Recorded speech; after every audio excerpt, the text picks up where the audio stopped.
정치 톡톡 시간입니다. 정치부 이호정 기자와 함께합니다. 어서 오십시오. 첫 번째 보겠습니다. 민주당의 한나땡 무슨 말이죠? 예, 한동훈 장관 나오면 땡큐다. 이 한동훈 비대위를 환영한다는 민주당의 반응입니다. 오늘 우상호 의원도 이런 얘기를 했습니다. 저희 민주당 입장에서는 저분이 되는 게 상당히 반가운 일입니다. 왜냐하면 심판 프레임을 굉장히 강화할 수 있는 그런 존재적 한계를 가지고 있습니다.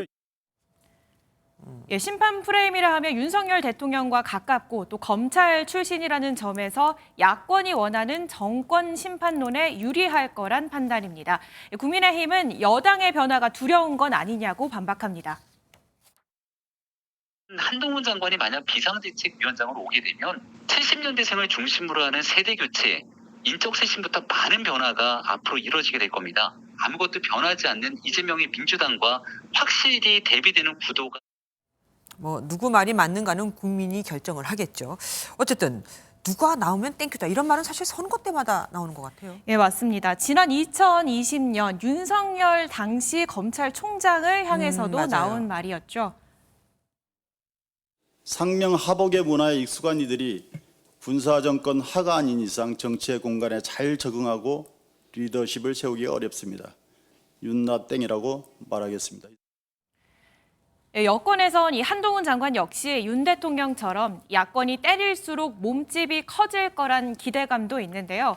다만 과거 윤석열 총장은 이 비교적 높은 지지율의 정부 여당과 맞서는 이미지로 중도 확장을 꾀했다면 한 장관은 어떻게 중도층을 잡을지가 핵심 과제가 될 것으로 보입니다.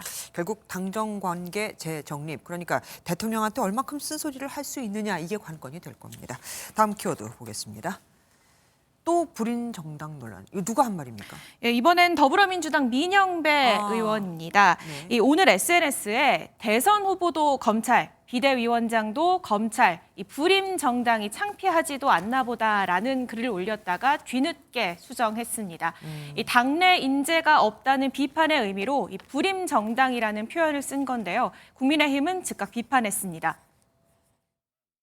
그 비판과 비난을 위해 임신의 어려움을 겪는 이를 비유로 들었어야 하는 것입니까? 여성을 향한 언어 폭력이자 비하입니다. 예, 불임 가정의 어려움을 생각하면 비난 목적으로 쓸 말은 아니라는 지적은 오래전부터 있었죠. 하지만 정치권 논란은 반복되고 있습니다. 지난 2018년 김수민 바른미래당 의원도 이 표현을 사용했고요. 2021년 송영길 당시 민주당 대표도 같은 표현으로 논란이 돼서 사과한 바 있습니다. 예, 다음 키워드 보겠습니다. 백지 위임, 이건 누가 왜 한 말입니까? 예, 퇴임을 앞둔 박민식 보훈부 장관, 지역구 어디 출마할 거냐는 질문에 당에 백지 위임하겠다라고 답변을 했습니다.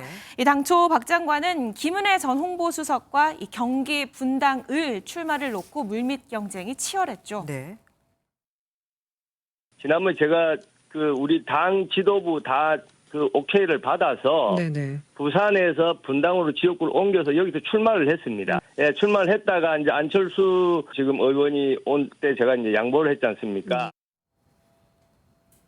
예, 하지만 당내에선 장관과 수석급 인사들이 야권세가 강한 험지에서 뛰어야 한다는 요구가 적지 않았습니다.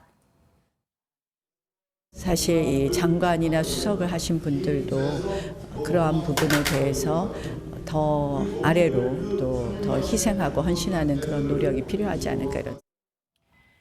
결국 박 장관은 희생 역할이 있을 때 마다할 생각이 없다며 분당을 고집하지 않겠다는 의사를 내비친 건데요. 여권 내 교통 정리가 본격화됐다는 분석과 함께 이 분당을 고집하고 있는 김 전 수석은 아직까지 이렇다 할 메시지를 내놓지 않는 상황입니다.